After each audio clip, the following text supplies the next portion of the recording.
Greetings, everyone. This is the Gardening Snail of Livingston, California, just trying to keep the community informed and local government as honest as possible.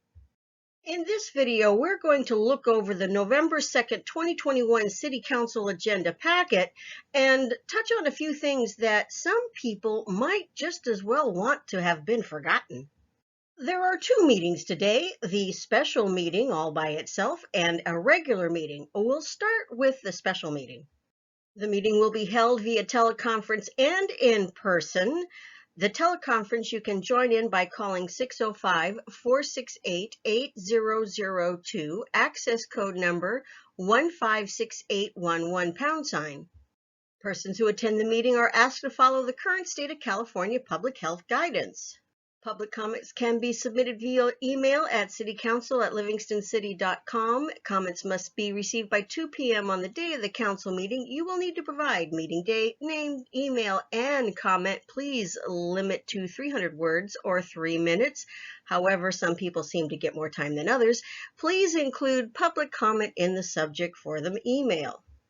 Citizens' comments are allowed on any item that has been described in the meeting agenda before or during consideration of the item.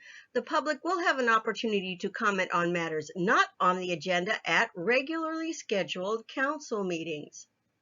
Under closed session, conference with labor negotiator, all bargaining units. Then we have conference with legal counsel, potential litigation, significant exposure to litigation, 2 cases, conference with real property negotiator for land owned by the Livingston Farmers Association, potential property sale. City Council regular meeting set to begin at 7 p.m. Citizens' comments for any item not otherwise on the agenda normally limited to 3 minutes, although we know that some people get more time than others.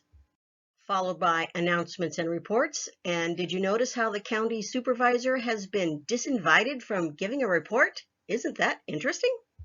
On the consent agenda, we have something about how to pass ordinances and resolutions, to authorizing remote teleconference meetings, and a couple of warrant registers. Followed by a bunch of written meeting minutes with very little detail, and the approval of the installation of an iron fence at the Public Works Yard. Followed by a discussion and potential action item of appointing a regular member and a second alternate member to the Planning Commission. Now let's take a quick look at some of the things that were covered in the meeting minutes, starting with April 6, 2021. Given the current climate, in retrospect, it might be ironic to look back at this meeting on video and observe how the mayor says to then City Manager Ramirez, "Good job to you and your department and your staff with everything you guys do for the city. I appreciate it. You sure as heck don't see this compliment included in the written minutes, and I'll let you decide why that is. Personally, I'm thinking there are a lot of things some people would rather not be included in the written version of the minutes." Some of the things that were covered that evening: energy proposals, utility rates update, Winton Parkway Road and Gas Station project, amending planning permit fees, appointments to the Planning Commission, that sounds familiar, revising classification for water wastewater positions, which was tabled, approving emergency repairs to wells 9, 11, 16, and recognizing Foster Farms assistance with well repair costs, only to have their insurance company eventually file a claim for damages against the city when a well went down. Some kind of assistance, right? Purchase of a skid-mounted sludge thickener and pop-up shops, which was tabled.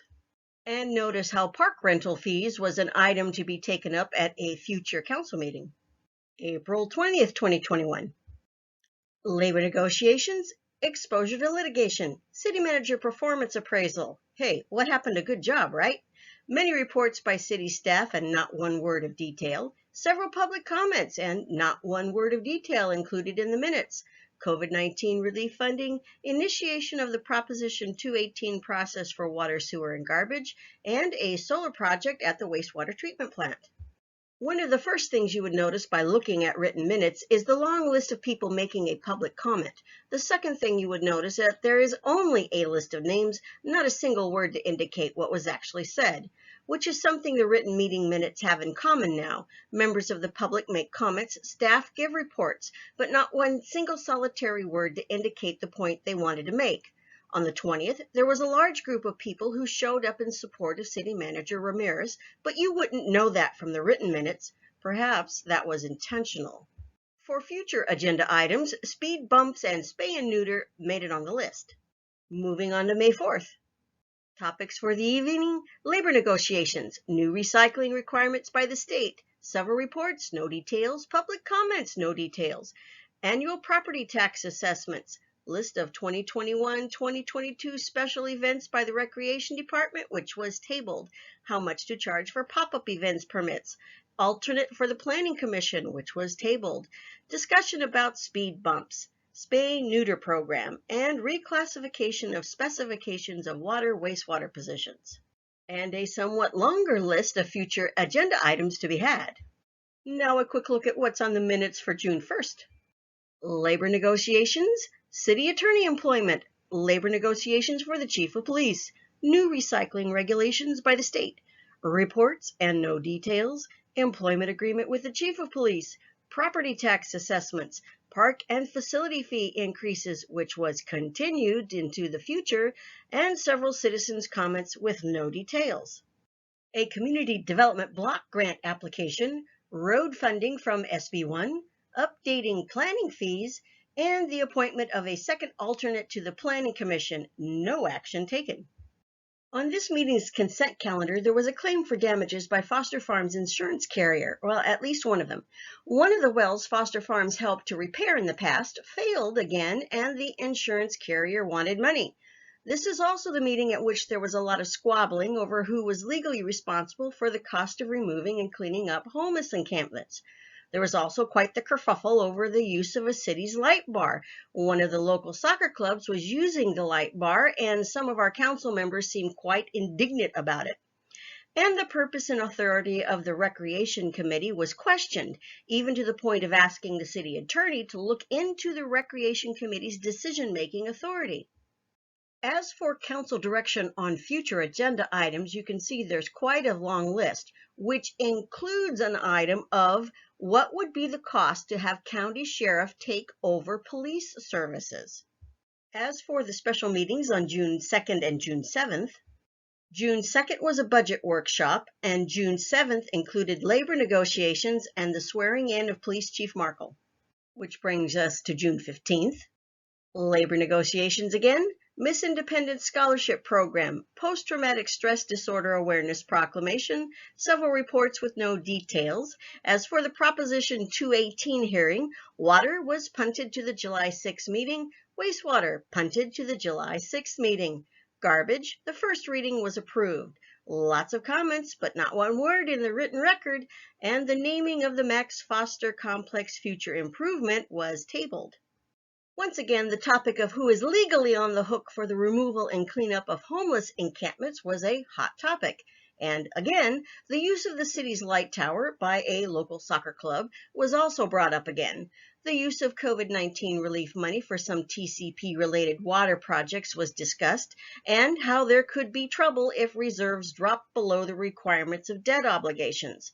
There was also a heated response by a member of the soccer club that had been using the light tower, and the insinuation that they should not have been doing so. Here we have the council direction on future agenda items. Next up, June 22nd. On the agenda, town hall format for public participation in selecting city attorney services, the adoption of the annual budget, approval of traffic calming measures, approval of small spay-neuter program, approval of legal services for county fire mediation, approval of reduced centennial celebration, labor negotiations again, and exposure to litigations again. The closed session was tacked on to the end of the meeting, and you can see the list of topics covered here. Wrapping up the list of meeting minutes with July 1st, 2021. Presentation by White-Brenner, LLP. There were several comments and questions which were asked, and all of these were left out of the written record. Presentation by Cole Huber. Presentation by Lozano Smith. Presentation by Alishire and Winder. And the closed session items that were tacked on to the end of the meeting. Looking at this staff report, it looks like the Public Works yard has faced several events of theft and vandalism, and they need to put an iron fence around it to keep things safe. and it will cost a little bit over $11,000 to do that. According to this staff report, it looks like we may finally get around to appointing a regular member and a second alternate position to the Planning Commission. Photo credits. Any views or opinions I express on these videos are my own and do not represent the views or opinions of the City Council or City of Livingston. Unless, of course, I am using direct quotes or video from City Council or other public meetings, then it's pretty obvious whose opinion is whose. Copies of source documentation available upon request.